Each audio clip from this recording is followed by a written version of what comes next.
And now, here's your host of Shaping Success, Wes Tankersley. What is up, everyone? Welcome to Shaping Success. I'm your host, Wes Tankersley. It is Monday. It's funny. It is funny. It's one of those things where I have missed a few days, and I kind of feel like that's kind of the norm. It's like I get going, and then something happens, you know? And everyone that has been here with me, what is up, Men in the House podcast, Richard in the House, Nikki over on YouTube. If you guys haven't checked it out, you can head over to YouTube, Shaping Success, Wes Tankersley. Get in a conversation over there. I do kind of go back and forth because TikTok won't let me stream from Ecamm, which I look forward to the day when all that stuff will happen so we can stream everywhere. But, last week I had a situation on Wednesday that just kind of, blocked me for a minute, which that's the way that things will go. We get in that point of time. And we're going to talk about what I did this weekend in a minute. I'll kind of explain to you kind of my thoughts on the whole process. But anyway, thanks for being here. Thanks for hanging out. It is Monday, like I said, getting ready to start off the week. And Michelle, how you doing? I thank you guys for being here. You kind of watch, and I know that people kind of expect me to be here, and I'm just kind of trying to go back and forth because I say I want to do it every single day, but I'm starting to wonder if maybe I just need to do Monday, Tuesday, Wednesday, and then take Thursday, Friday off. Because you just get I get kind of overwhelmed sometimes, and I need a little bit of time to think and process. And when you live life the way that I do, I feel like I was thinking about this yesterday. There's no time to stop. Okay. We have our yard, right? And there's a lot of things going on with building out this yard and doing the things that I need to do. And it's kind of funny because what happens is I end up like getting so overwhelmed with it, and all I know that I have to do it, but I gotta, I get no rest. And so Wednesday I had some kind of something going on. I did that I do my book review with Robert, which is kind of, I go through it, I get it done. Because it's stuff that I need to talk about, stuff that I need to do. And I've had that relationship with him. And then we were supposed to do the motivational music hour with Nikki, who is on here all the time. And I support and supports me. And she's so helpful with everything she does. Just by the way, my YouTube channel has 325,000 views on it now, which with the help of Nikki, thank you, Nikki, for helping with that. She's posting the clips, posting those things. That's how I got those views, by consistently getting that stuff posted up. But it's hard because I sit here and I record these episodes and I upload them, and I don't have time to go and post those. And then I've kind of just, you just kind of get overwhelmed with all the things that you have going on. So I'm lucky to have those people who help me get this stuff out. So thanks again, Nikki, for that. But that's it. Like, I have to kind of process and think about and do the things that I need to do. But we had the motivational music hour as well. And I just told her, I was like, I know that she loves doing that, and I love doing it too. But when I get to the point where I don't feel like I'm motivating, like I don't feel like I can talk about it, which happens. It happens. This person who's trying to be a positive person, who's trying to be this like motivational speaker every single day, has these things, and everyone does. It's kind of one of those deals.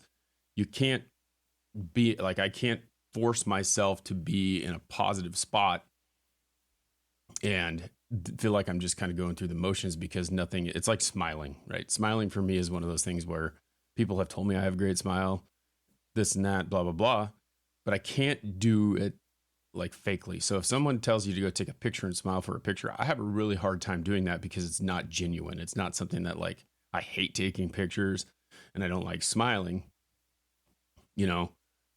because it just feels fake. And that's the thing. I can't be fake about who I am and what I'm doing. So that's kind of the hard part for me, to be able to do that. And that's how I kind of felt Wednesday. And Nikki knows that because I talked to her about it, but it's like, I just find it hard sometimes to be that person. And we all do. But coming from the background that I come from, where I was, kind of this negative person all the time, and now I've kind of switched that around, the positive stuff that's there kind of outweighs all the negative things that are going on. So it's kind of crazy, but then you get in that negative headspace and you start to creep back into those old habits sometimes, and it doesn't last long, but it does last. It does happen. So I want you guys to know that even though it's there, it isn't easy. And it never will be. But how do you get better at things? And I started thinking about this, and as you know, I relate everything that I do in my life to other things. And so talking about this yard, right? I get a text message on Friday night from a friend of ours who works for a tree wholesaler, and I have 3.16 acres. And so there's a lot of stuff to be done. We got the grass in. That was the number one thing because we wanted to make sure that the kids were taken care of and they had a place to play, right? It still doesn't give them the things that they need to play with, but they have a place. Like that's not just a big old dirt pile in front of our house because living on acreage doesn't just happen. And putting yards in are very, very expensive. Madison. My friend Madison is on here right now, which is cool because she's a student of mine. So anyway, appreciate you being here, Madison. Awesome to see you. She actually used to babysit Tatum, so pretty cool. And I taught her, so that super cool, super awesome. But anyway, I relate these things in my life, and you look at these like 3 acres that I have sitting out here on my property, right? And it's like, what are you going to do with it? And I need to get some trees in. I need to get some things going. And so I went out. This guy texted me. He goes, hey, I got some trees because he has leftover trees and they sell them at the end of the season when they've sold them all out. And they got to get rid of them pretty quick. And so they make a pretty good deal on these really nice trees, but they're huge. They're like, I mean, we're talking like 350-pound root ball on them. And you're trying to manipulate these. And when you have this big, giant, long, awkward, like the tree is like 8 feet tall with this 3 foot wide root ball on it. And you're going to go take it and put it in this hole that you have dug and you hope that it falls in there just right. And then there's a lot of physical work to it. And I know I don't have a problem doing physical work. Obviously, I worked at Les Schwab for 11 years and I tell people how difficult that was. But it takes a little bit of work. And it's funny because what happens is like my wife and I were like, okay, well, we can only afford 2 right now. We need to just get 2. We actually needed 4 or 5, but we'll just do 2 right now. I get over there. I go pick up the trees on Saturday afternoon with the kids after I mowed the lawn. And the first thing that I did was, we went and got this thing that I could use to haul around a bunch of dirt, hooked to the 4-wheeler, make it easy on me. So my son and I, he helped. He's 2. He didn't help a whole lot, but I got to help him kind of turn the wrench and do those types of things. And we got the thing put together, and then we hook it up, and then I took him in and I fed him lunch and fed Tatum, and then put him down for his nap. So this is when the work starts for me because I have to find the time to do it. So I go outside, mow the lawn, and then go find out where I'm going to put these 2 trees because I know I'm picking them up. Pick out the hole and start digging. Now I know how big these trees are because I planted 14 of them last year, and I planted very many of them over the years in the couple homes that I've had and things like that. So I'm guessing how big it is. And then when I told myself was I'm going to guess how big this hole is because I don't have the tree there with the root ball, the exact measurement or whatever. And I'm going to dig it as big as I can or as big as I think it is. And then I'm going to dig another 2 inches wider and another 2 inches deeper because the last time I did it, they didn't fit in the hole and I had to take them out and dig the hole a little bit wider, which is very difficult. Luckily, I have my brother who is a lot stronger. And so the 2 of us could pull it out and do it. But you don't want, once you get this tree in this hole, you don't want to get it out of there. You want to have it just right. So knowing this, I get there and I figure out what they are. And the guy who's selling the trees is like, hey, you should take all 4 of these. I'm like, I should, but I can't because I just don't have enough money right now. But with that being said, this all ties into practice, right? Because I had done this before, so I know, and I've learned that the last time this was the problem, this is the problem this time. I'm going to make sure that this problem doesn't happen again. I don't want the tree to not be able to go in there. I want to make sure that I get the hole just right and all that before I go and dump this tree in here. Plus, I'm doing it by myself this time. And if it gets in there and I can't move it around, then I'm kind of hosed until someone can come help me. So lo and behold, I get home with these trees, told them I only could take 2. And I'm like, well, I'm going to plant one on this corner, one on that corner, kind of space them out away from each other on the front of the house. And so I start digging these holes. Or I had already dug these holes. And so the guy tells me when I'm there, he's like, yeah, you want to make it about 32 inches wide and 18 inches deep. I'm like, okay, because that's how they're digger. Like they have this big giant like spade that goes over the top of the tree, goes down, picks it up, pulls it out, and then they wrap it and do all the stuff with it. First tree falls right in the hole. I measured it, made sure that it would work. And then the next one, the root ball, like I measured it and I got the hole about where it needed to be. And then the clump kind of came apart a little bit. So anyway, I got them both planted. Needless to say, it was pretty easy compared to the last time when we didn't quite have the holes dug deep enough and wide enough and all that stuff. I was prepared though, right? So I knew that I had to make that happen. I knew I had to do it a certain way. Well, my wife and I started talking about it. I took a picture of it. She's like, man, that really just like looks kind of bare. We need to put more in there. Well, what can we do? How can we figure out we can go get these other two? Because they're not going to be available for a while.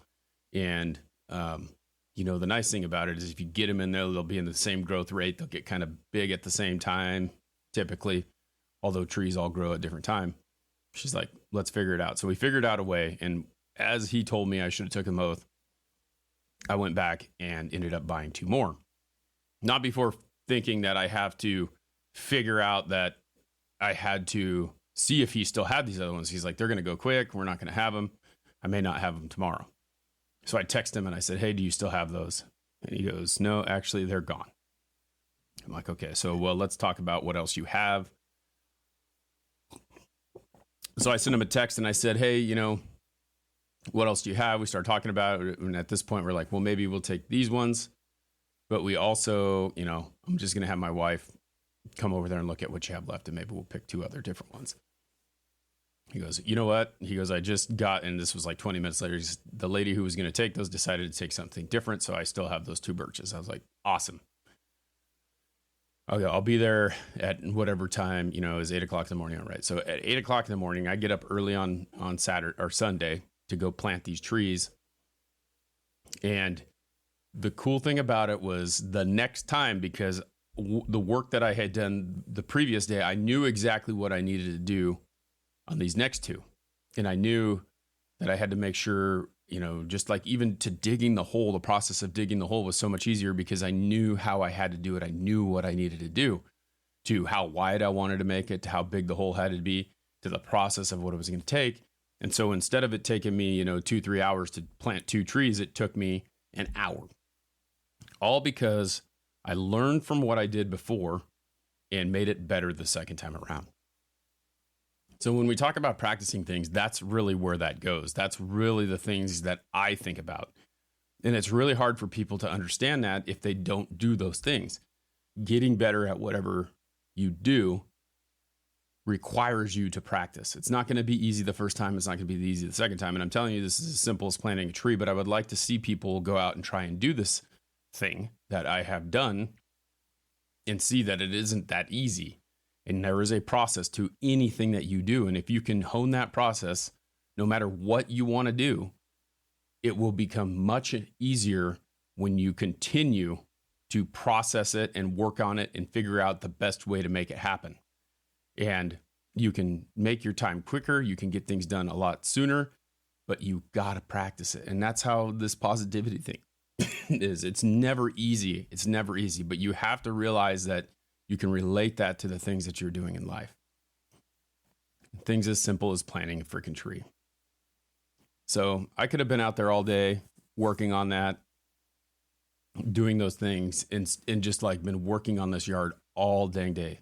But it gave me the opportunity to be able to hone a skill, which is easy as digging a hole. Those are the types of things that you have to think about. If you can find that positivity, if you can use the things that you're doing in life to be better every single day at whatever it is, you're going to learn the lesson to make you better the next time around, even if you fail. And I didn't fail growing these trees. What's up, Joe? Thanks for hanging out. I didn't fail at planting these trees, but what I did was I refined the process and made it easier for myself. And I made that time. So that's kind of the thing. I'm getting to do a little bit help with the marketing at my current job a little bit today. And the cool thing about it is we're going to make some videos. And I've been speaking for a long time. I've been talking like this. I've been doing all these things that have made me better at what I'm doing now. And so those videos that we posted last week that I created just by taking pictures of things and editing and CapCut and putting them together are going to look much better in a month, are going to look much better in a year, are going to be that experience that I need to get in order to be there. And sometimes you have to do some things for free in order to make that happen too.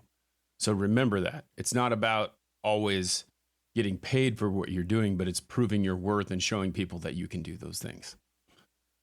That's pretty much what I got. It's kind of one of those deals. You have to remember that even simple things in life are a process and take practice, and you will get better at them as long as you're willing to try to do that. So I hope that you guys have a great start of your week. We'll see you tomorrow. Check out Robert Watson's book, Ars Victorious. It's out. We're going through this. There's a lot of really good lessons in it. You can get that on Amazon. And then look forward to talking with Robert on Wednesday. I hope you guys have an awesome day. Thanks to our Patreon supporters, Nikki Pav, Anna Mellon, our TikTok subscribers, Nikki, Lance, Frank, and Michelle. We appreciate you all being here. Have an awesome day. If you guys want to support the show, you can subscribe here on TikTok. You can go over to patreon.com/Wes Tankersley. Might be Shaping Success. I got to get better at that. The link's in the bio. We'll write that down so I see it next time. Until next time, I challenge you to find the shape of your success.